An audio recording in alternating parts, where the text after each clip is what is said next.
Hello guys, இப்போ நம்ம explore பண்ண போறது பூந்தமல்லி பத்தி. பட் ஃபர்ஸ்ட், பூந்தமல்லின்னு பேர் எப்படி வந்துச்சுன்னு தெரியுமா? பூந்தமல்லின்னு சொல்லும்போது ரெண்டு முக்கியமான தியரிஸ் இருக்கு.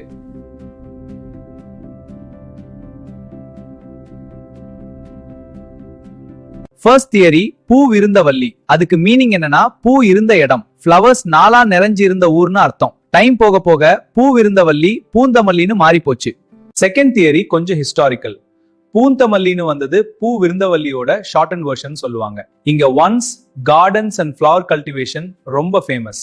இந்த ஊரு இப்போ என்னன்னா சென்னைக்கு கேட்வே மாதிரி. பெங்களூர் ஹைவே, பஸ் ரூட்ஸ் எல்லாம் இங்க தான் கனெக்ட் ஆகுது. பிரிட்டிஷ் பீரியட்ல கூட பூந்தமல்லி ஒரு இம்பார்ட்டன்ட் அட்மினிஸ்ட்ரேட்டிவ் ஸ்பாட்டா இருந்தது.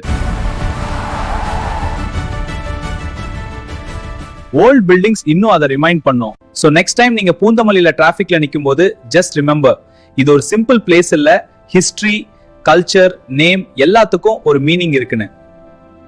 This is Poonamallee. ஒரு பேர், ஒரு கதை, ஒரு வரலாறு. Catch you in my next shots.